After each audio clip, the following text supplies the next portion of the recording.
बिस्मिल्लाहिर्रहमानिर्रहीम। अस्सलाम वालेकुम नाजरीन, मैं हूं एडवोकेट इजाज़ अहमद नवाब और आप देख रहे हैं मेरा यूट्यूब चैनल कानून की दुनिया।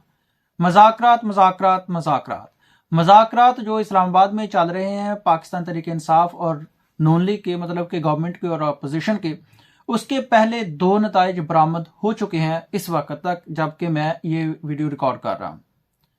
ये कौन से दो नताइज हैं जो बरामद हो चुके हैं और किसके हक में है, ये इस वीडियो में डिस्कस करना है।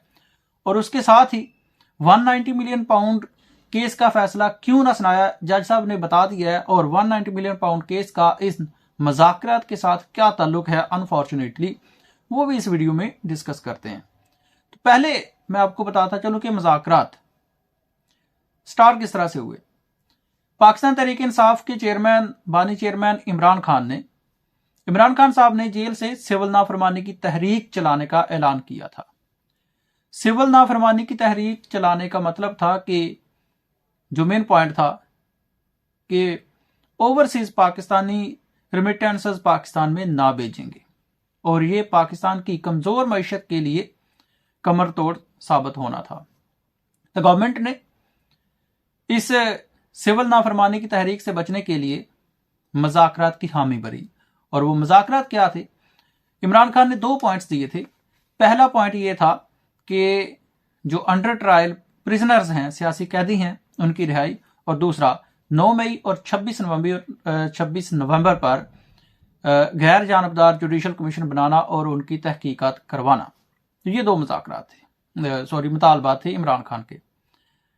अब इतवार के दिन का डेडलॉक था। इतवार के दिन हुकूमती मज़ाकराती कमेटी तश्कील पाई और ताकि जो सिविल नाफरमानी की तहरीक है उसको रोका जाए या इल्तवा में डाला जाए। हुकूमती मज़ाकराती और अपोजिशन मज़ाकराती टीमों का आज पहला अजलास होना था। और ये पहला अजलास कहाँ पे हुआ जी? स्पीकर कौमी असम्बली के चैम्बर में। स्पीकर कौमी असम्बली की सरबराही में ये मज़ाकराती पहला दौर हुआ। हुकूमत की तरफ से मज़ाकराती टीम में शामिल थे राना सनाउल्लाह साहब, सेनेटर अफान सिद्दीकी और नायब वज़ीर आज़म इसहाक डार साहब। जबकि अपोजिशन की तरफ से, मतलब कि पाकिस्तान तहरीक इंसाफ की तरफ से असद कैसर मौजूद थे। अब यहां पर मुज़ाकरात स्टार्ट हुए तो उससे पहले कल रात को ही जो सदीक जान साहब हैं, साफ़ी हैं, उन्होंने कल रात को खबर दे दी थी कि मुज़ाकरात तो होने बाद की बात है, लेकिन सुबह 26 नवंबर के केस में पाकिस्तान तहरीक इंसाफ कोई कार्रवाई नहीं करेगी। तो वैसा ही हुआ। पहला नतीजा यह हुआ इन मुज़ाकरात का कि 26 नवंबर के प्राइवेट कंप्लेंट में, पहले मैं आपको लीगल पॉइंट बता देता हूं। प्राइवेट कंप्लेंट या इस्तगासा होता क्या है? प्राइवेट कंप्लेंट या इस्तगासा उस वक्त हम करते हैं जब हम पुलिस के पास FIR करवाने जाते हैं तो पुलिस हमारी FIR नहीं करती, या फिर अगर FIR करती है तो हमें पुलिस की इन्वेस्टिगेशन पर यकीन नहीं होता, या हमें ऐसा लगता है कि पुलिस इन्वेस्टिगेशन में कोई डंडी मार रही है, इंसाफ नहीं करेगी, तो गैर जानबदाराना इन्वेस्टिगेशन नहीं करेगी, तो उस वक्त हम प्राइवेट कंप्लेंट करते हैं। तो पाकिस्तान तहरीक इंसाफ की तरफ से बैरिस्टर गोहर ने, chairman of Pakistan Tehreek Insaf, private complaint की थी कंप्लेनेंट बन के, और उसमें मुल्जमान बनाया था वजीर आजम शहबाज शरीफ को, वजीर दाखिला मोहसन नकवी साहब को, वजीर अतलात अतार तारड़ साहब को, वजीर दफा ख्वाजा आसिफ साहब को, IG Islamabad, DIG operation, SSP security और चंद नामालूम अफराद को। ये मुल्जमान थे प्राइवेट कंप्लेंट के। और इल्जाम था 12 कारकुनान को शहीद करना, 139 को लापता करना, जबकि 13वां शहीद कल हुआ था अदरीस मलिक। तो ये इल्जाम थे इस इस्तगासा में। और दूसरा लीगल पॉइंट मैं आपको बताता हूं कि इस्तगासा में जब भी हम इस्तगासा करते हैं तो सबसे पहले कर्सरी एविडेंस होती है, या उर्दू में सरसरी एविडेंस कहते हैं, या प्रिलिमिनरी एविडेंस कहते हैं, स्टेटमेंट्स कहते हैं। तो ये होता है कि पहले जिस दिन कंप्लेंट की जाती है, कंप्लेनेंट अपना बयान रिकॉर्ड करवाता है, गवाहान के बयान रिकॉर्ड करवाता है, और उसके बाद मैजिस्ट्रेट साहब आर्गूमेंट सुनते हैं, और अगर उनको लगता है कि ये केस काबिल समाअत है तो उस केस को आगे चलाते हैं, यानी कि मुल्जमान की तलबी करते हैं। तो ये वेरी फर्स्ट स्टेप ये है कि जब भी हमने प्राइवेट कंप्लेंट फाइल करनी है कोर्ट में, तो कंप्लेनेंट ने और उनके गवाह ने अपने बयानात रिकॉर्ड करवाने हैं, ताकि मजिस्ट्रेट को यह साबित किया जा सके कि हमारा केस बनता है, काबिल समाअत है, इस पर मुल्जमान को तलब करना है। तो जनाब, आज इस केस में डेट थी जबकि केस के कंप्लेनेंट पाकिस्तान तहरीक इंसाफ के चेयरमैन बैरिस्टर गौहर साहब केस में पहुंचे ही नहीं। बैरिस्टर गौहर साहब के वकील लतीफ खोसा साहब अदालत में गए और बैरिस्टर गौहर साहब के ना जाने की वजह से केस मुलतवी हो गया और उस केस में डेट पड़ गई 15 जनवरी।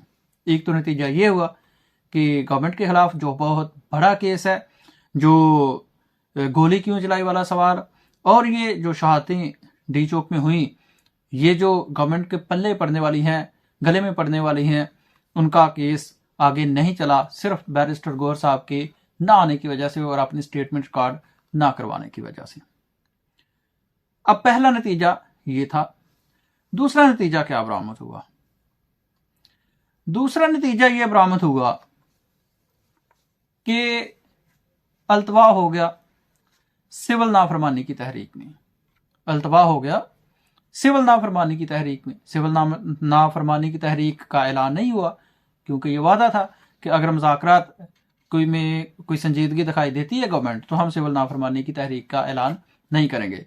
तो गवर्नमेंट ने मुज़ाकराती कमेटी तश्कील दी और मुज़ाकरात का पहला दौर भी किया और सिविल नाफरमानी तहरीक टल गई। तो ये दो नताइज बरामद हुए, लेकिन ये दोनों के दोनों पाकिस्तान तहरीक इंसाफ के खिलाफ गए। हुकूमत ने पाकिस्तान तहरीक इंसाफ को मुज़ाकरात के पीछे लगाकर फिर से वही काम किया कि खेल लिया मुज़ाकरात और मुज़ाकरात के पीछे लगाकर हासिल पाकिस्तान तहरीक इंसाफ को कुछ भी नहीं होने दिया। क्योंकि आज के दौर में सिर्फ एक शॉर्ट सी मीटिंग हुई और मीटिंग में पाकिस्तान तहरीक इंसाफ और इनकी मीटिंग के दौरान सिर्फ ये तय पाया कि आपने हमें अगले दौर में सिर्फ अपना चार्टर ऑफ डिमांड देना है। हमने मानना नहीं है, अभी हमने उस पर गौर भी नहीं करना।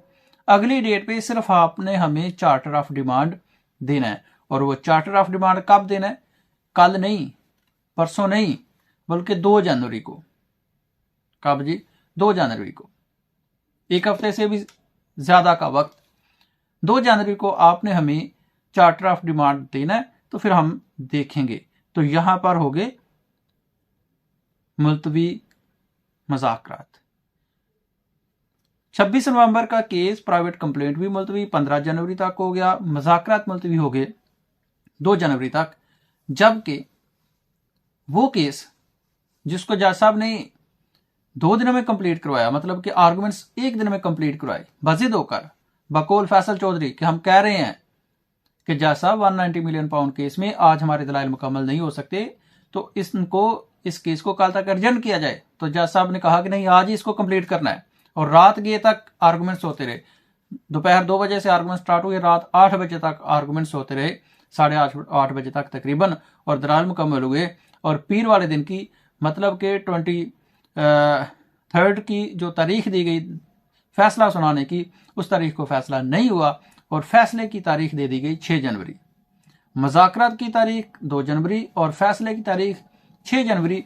और जज साहब ने फैसला ना सुनाने की वजह बता दी। जज साहब कहते हैं क्योंकि आज छुट्टियां स्टार्ट हो रही हैं,